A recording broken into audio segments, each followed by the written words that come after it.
Hi everyone, this is Brian with Home Audio Basics, and in today's video, we're going to be talking a little bit more in depth about the breaker panel that we have and why we need to have it replaced and what that process is going to look like.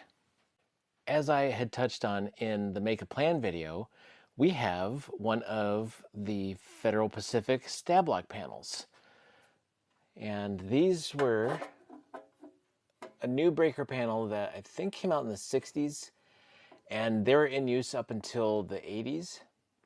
And they had a imperfection in the design of their breaker that wouldn't trip properly, so they would just catch fire instead of tripping.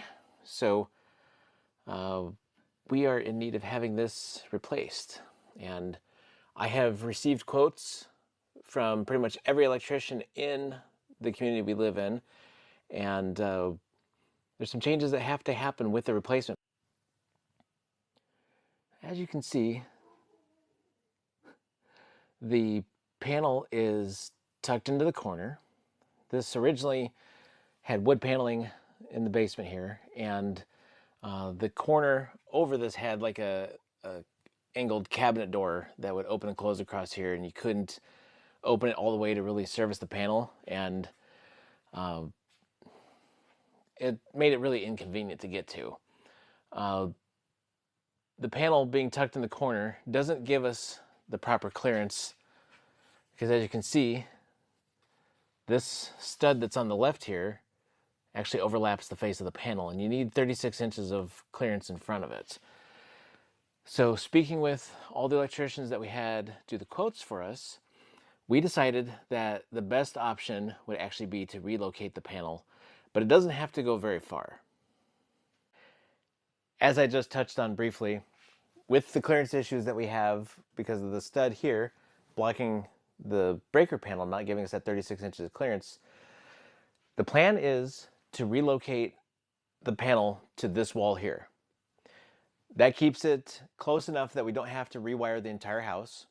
I don't know if that's code or what the requirement is for that, or if it's just something for our community.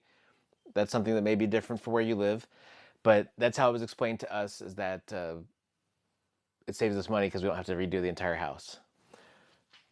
The plan as of right now is to fill this window with block, and then this short stud here is going to get extended down to the ground, and then the new panel will be mounted here, and then this framing will be adjusted based on the size of the new panel. So that will give us the clearance we need.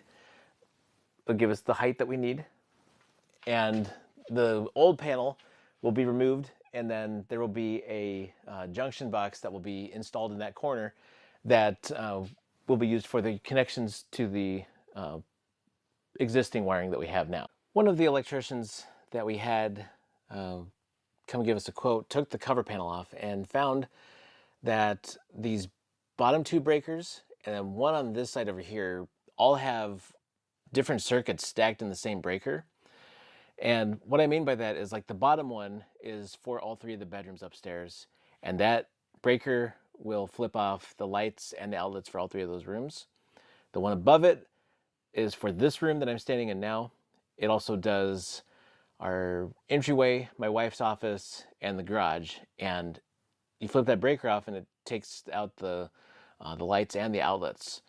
So the plan is to unstack those. So it won't necessarily put the rooms under their own separate circuits, but it'll at least separate the lights and the outlets from each other. Of course, the dogs have to make an appearance in every video. Say hello, you two. So part of the update that we're having done is also going to include a new ground rod, because we currently have a single ground rod outside of the house, and it has a really flimsy wire that looks like it's actually about to break apart from the ground rod. So that's something that will be addressed, because that needs to be updated according to code at the time that the panel is replaced. We're also having the service updated. So the meter on the outside is going to get replaced, and we will have a 200 amp service that will be going up from the, I think they said like 100 to 125 amp. We've gotten different numbers from the electricians that have come to take a look at it on what we have currently. But the thinking for that is that currently, at the time that I'm filming this, there is a tax rebate that you can get for having 200 amp service. Also, we're planning to eventually get a plug-in hybrid, if not an electric car. So that will kind of future-proof this. It's one less thing we have to do. Also, to account for the power from the home theater, that'd be easier with a 200 amp service than it would be with something that's in the hundreds. Also, with the meter on the outside, it is set flush in the siding, and it's not allowed because the mast actually goes up through the inside of the house and comes out the roof, where this will be a surface mounted meter that will still go through the eave, but that's, again, modern code. They can't reuse the old one, so that has to change as well. And then we're planning on actually doing a metered main, which is the box that the meter mounts to has like a 8 breaker slot in the bottom of it that we can use to add an outlet to the back of the house for the patio. And then we can also branch off of that with some conduit and then run across the back of the house for the sub panel that we're eventually going to add to the garage. I think that's the easiest way to do it. Those metered mains are only a couple $100 more, and I think that it's money that'll be well spent just because of how future-proof it makes everything. Plus, it, in the event of emergency, gives the fire department a disconnect on the outside of the house where they can completely kill the power to the house. Even if your panel doesn't need to be replaced, you want to make sure that everything is code compliant. Our community, where we live, requires this conduit that comes out of the top here for the connections that go into the breaker panel. But you can see we have some that come out just through a knockout. Those are circuits that have been added over the past 50 years. So even if this was a more modern panel, I would still have that updated just to make sure that we are compliant with modern building codes, so that way then we don't have to worry about it when we eventually go to sell the house. Your electrician is going to have a brand that they recommend, that they have worked with for years, and it may not be ultimately what you want. You may want something that has breakers that can be swapped out without having to kill the panel entirely. Something that has more affordable breakers, because some of those actually get very expensive very quickly. And you want to make sure that it's from a legacy brand that's going to be around and is in a series that will still have parts available to service it. You don't want to buy something that you're going to need to switch out in a couple years because you can't get replacement breakers anymore. There's a new brand that's on the market that markets themselves for smart homes, and they have some smart breakers that you can access from an app. It'll monitor power usage. You can turn that circuit off while you're not home.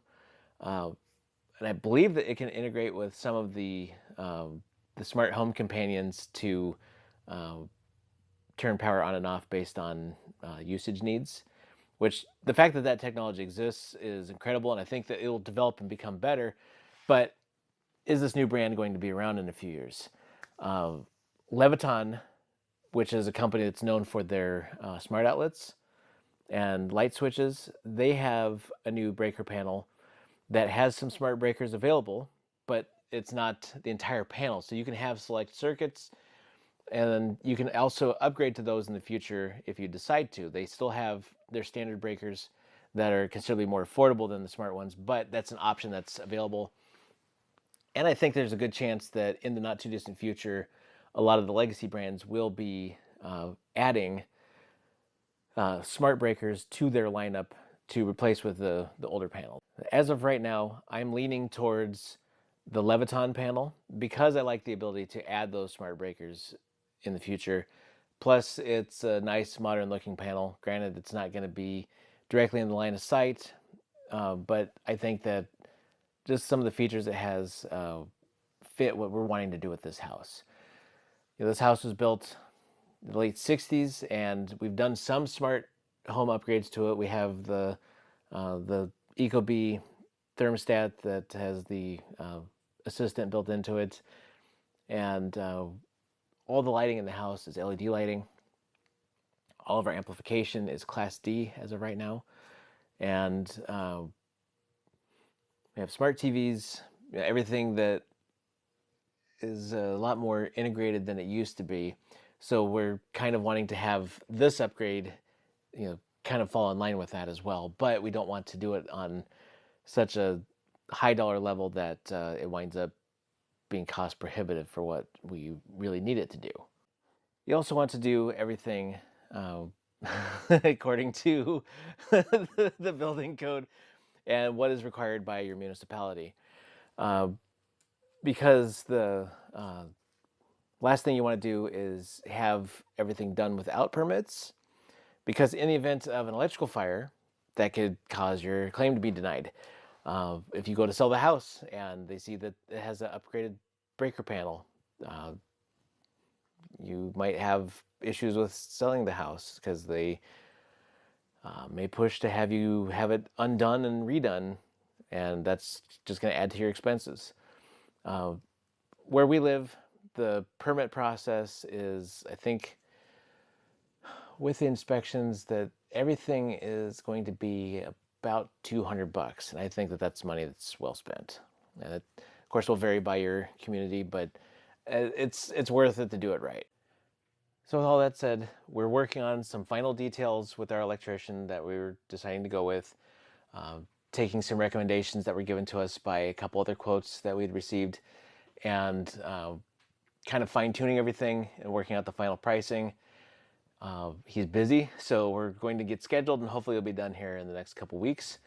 But I will be documenting that process, especially with the other electrical work that's going to be done in this room, and we'll take you along for the journey. Just want to say thanks for watching. Make sure that you like and subscribe, and we'll see you next time. I'm gurgling.